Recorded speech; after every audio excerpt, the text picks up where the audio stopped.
یا کوئی کارپینٹر ہے جو کہ بڑھئی ہے جو ہاتھ سے کام کر رہا ہے، یا جو یہ کوئلے میں جو کارکن ہیں وہ اگر وہاں پہ کوئلہ نکال رہے ہیں، تو وہ لوگ جو ہیں وہ ان کی تنخواہ جو ہے وہ مشین کے اوپر کام کرنے والے سے زیادہ ہے، اور لیکن کم از کم تنخواہ جو ہے وہ وہاں پر اتنی ہے کہ اس کے اندر اس کا صرف روٹی کپڑا مکان نہیں، بلکہ اس کی بچوں کی تعلیم بھی جو ہے وہ پوری ہوتی ہے، وہ سیر سپاٹا بھی کرتے ہیں، ان کا علاج بھی جو ہے وہ ہوتا ہے، اور اس کے بعد ان کے پاس کچھ نہ کچھ جو سیونگ ہے وہ بھی وہ کر لیتے ہیں، کیونکہ انہیں کی مثال ہے کہ جی save something for the rainy day. اور اسی طریقے سے کر کے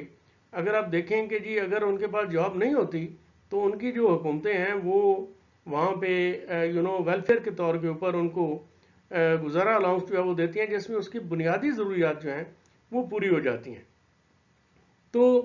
یہ چیز اگر آپ دیکھیں تو یہ تو ابھی ان لوگوں نے ابھی یعنی شروع کیا ہوگا، لیکن ہمارے جو نبی اکرم صلی اللہ علیہ وسلم ہیں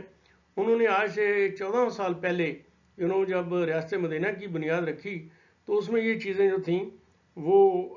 شروع کی تھیں، گو کہ بہت لیوش نہیں تھیں، وہاں پہ غربت تھی، لیکن انہوں نے ایک کانسیپٹ جو ہے ایک نظریہ جو ہے وہ دیا، اور انہوں نے یہ کام جو ہے وہ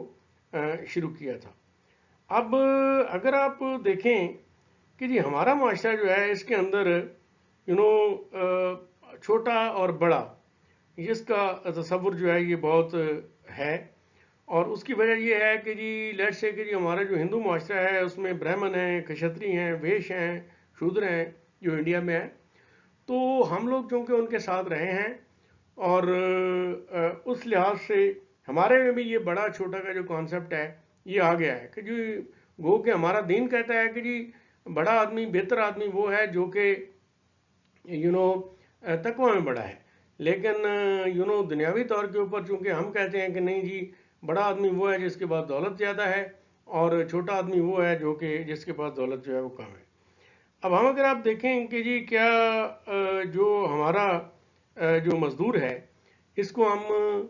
اس کی اتنی تنخواہ ہے یا اتنی اس کی آمدنی ہے کہ جی اس کے اندر اس کا روٹی کپڑا مکان علاج اس کے بچوں کی جو تعلیم اور اس طریقے سے کر کے شادی غمی کے لیے اس کے پاس پیسے اور وہ ساری چیزیں جو ہیں وہ ہوں، تو کیا وہ پوری ہوتی ہیں؟ تو میرے خیال میں اگر آپ نظر دوڑائیں تو اس کا جواب آپ کو نفی میں ملے گا،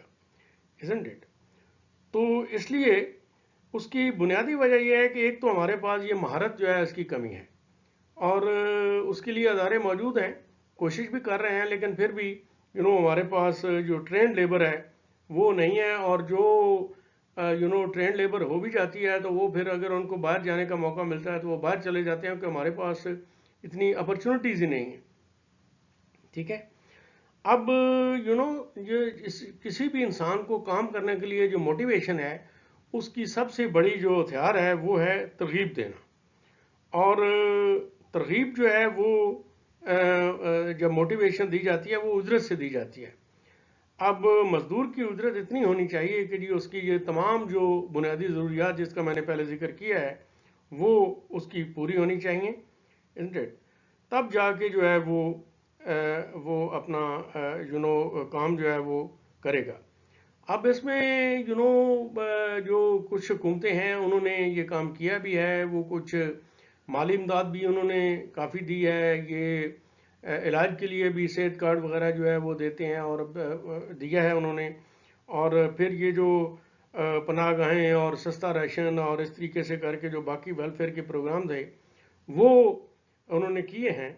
لیکن جو مالی مشکلات ہماری اتنی ہیں کہ جی ان کو بھی وہ ختم کر دیا ہے یا کم کر دیا ہے، isn't it؟ اور یہ جو ہمارے صرف یہ پیسہ نہیں ہوتا بلکہ کچھ اور بھی چیزیں ہیں ہمارے ہاں۔ اگلی بات جو ہے وہ ہے جو کہ ہمارا یہ جو سرمایہ دارانہ نظام ہے اس میں بدقسمتی سے ہم سرمایہ کار کا جو مقصد ہے وہ یہ ہے کہ جی تھوڑا لگاؤ اور زیادہ کماؤ، یعنی اسپینڈ لیس اینڈ ارن مور، یہ اس کے بیچ میں ہے۔ مثلاً آپ دیکھیں کہ جو ہماری جو عورتیں ہیں یہ گھروں میں کام کرتی ہیں تو ہماری یہ کوشش ہوتی ہے کہ جی کم سے کم ان کو تنخواہ دی جائے اور ان سے زیادہ زیادہ کام لیا جائے. اسی طریقے سے دیہڑی دار مزدور ہے وہ ہم کہتے ہیں یار تھوڑے سے پیسوں والا مزدور جو ہے وہ مل جائے. سیکورٹی گارڈ ہیں تو ہم کہتے ہیں کہ اچھا یار یہ 12 گھنٹے ڈیوٹی دے لیکن اس کی تنخواہ جو ہے وہ بس کم ہی ہونی چاہیے. اس سے اگلی بات جو ہے وہ آ جاتی ہے کہ عزت نفس،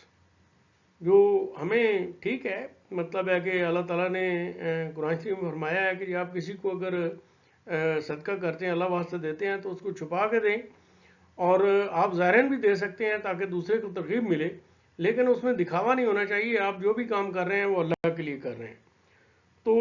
آپ جو ہے یہ اگر آپ اس کو روٹی کھلاتے ہیں اور پرانے کپڑے دیتے ہیں تو وہ آپ اس کے اوپر احسان نہیں کر رہے، بلکہ اس نیت سے دینا چاہیے کہ جی نہیں یہ میں اس کی مدد کر رہا ہوں. ٹھیک ہے. اسی طریقے سے کام کا جو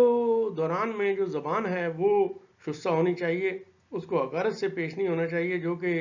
ہمارے کچھ لوگ جو ہیں وہ یہ اس طریقے سے پیش آتے ہیں.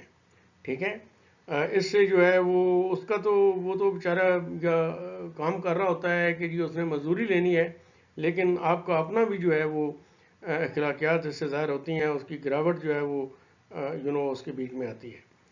اسی طریقے سے جو انسان ہے، یہ مزدور جو ہیں یہ بھی ان کو بھی آپ انسان سمجھیں. اس کے بیچ میں بھی خون ہوئی ہے جو کہ ایک تونگر آدمی کے بیچ میں گزرتا ہے، اس کے مطلب ہے کہ چلتا ہے اس کے جسم میں. ٹھیک ہے. اب اس میں ہمیں تھوڑے بہت اقدامات کی نہیں، بہت زیادہ اقدامات کرنے کی ضرورت ہے. اور اقدامات آپ تب کر سکتے ہیں اگر آپ کی نیت صاف ہو تو، کیونکہ وسائل جو ہیں اس کی کمی نہیں ہے. ہمارے ہاں جو کمی ہے وہ احساس کی ہے، اور دوسرا ہے وسائل کی جو منصفانہ تقسیم ہے. کیونکہ جب قائد اعظم رحمۃ اللہ علیہ نے یہ ملک بنایا تھا تو یہ صرف اس لیے نہیں بنایا تھا کہ جی یہاں پہ چھوٹا سا طبقہ جو ہے وہ تو قابض ہو جائے اور عیش و عشرت کرے، اور جو زیادہ آبادی جو ہے وہ اس کی بنیادی ضروریات بھی پوری نہ ہوں. اب میں نے کہا کہ جی سارے لوگ برابر تو نہیں ہو سکتے، یہ تو اللہ تعالیٰ نے قرآن شریف میں فرما دیا ہے کہ جی کوئی بڑا کیا ہے کوئی چھوٹا کیا ہے، لیکن جو چھوٹا پیدا کیا ہے تو یہ بڑوں کی ذمہ داری ہے کہ جی اس کی جو بنیادی ضروریات ہیں وہ پوری ہوں. چلو اگر وہ مطلب اس کو وہ اے سی میں اس کے لیے نہیں ہے، مطلب اس کو ہم پرووائڈ کر سکتے تو کم از کم اس کو پنکھا جو ہے اس کی بجلی تو پرووائڈ کرنی چاہیے. اگر اس کو روزانہ وہ گوشت اور حلوے مانڈے وہ نہیں کر سکتا تو اس کو کم از کم ہفتے میں تو ایک آدھ دفعہ جو ہے وہ اس طرح کا جو مرغن کھانا ہے وہ ملنا چاہیے. اور اسی طریقے سے اگر اس کے پاس کنال یا 2 کنال کا گھر نہیں ہے تو کم از کم اس کے پاس 5-7 مرلے کا گھر تو ہونا چاہیے. یعنی یہ بنیادی ضروریات ہیں. ٹھیک ہے. جو کہ اس کے پاس پوری ہونی چاہیے، اور اس کے لیے اللہ تعالیٰ جو ہے ہمیں توفیق دے اس چیز کی. ٹھیک ہے. تو وہ جیسے پہلے کہا جاتا تھا کہ جی جو بہت مشکل ہیں بندہ مزدور کے اوقات، تو اب تو جو درمیان طبقہ ہے، جو سفید پوش طبقہ ہے بلکہ، اور جو ایماندار لوگ ہیں، سرکاری ملازم ہیں یا نجی ملازم ہیں یا جو پینشنر ہیں، ان کے اوقات جو ہیں یہ مشکل ہو رہے ہیں. تو اس لیے ہمیں ان چیزوں کے اوپر توجہ دینے کی ضرورت ہے. تو اگر آپ کو یہ میری باتیں اچھی لگی ہیں تو ان کو آپ لائک کیجئے، سبسکرائب کیجئے، شیئر کیجئے، اور انشاءاللہ تعالی آئندہ بھی جو ہے وہ اس طریقے سے آپ سے بات چیت ہوتی رہے گی. Thank you very much. خدا حافظ.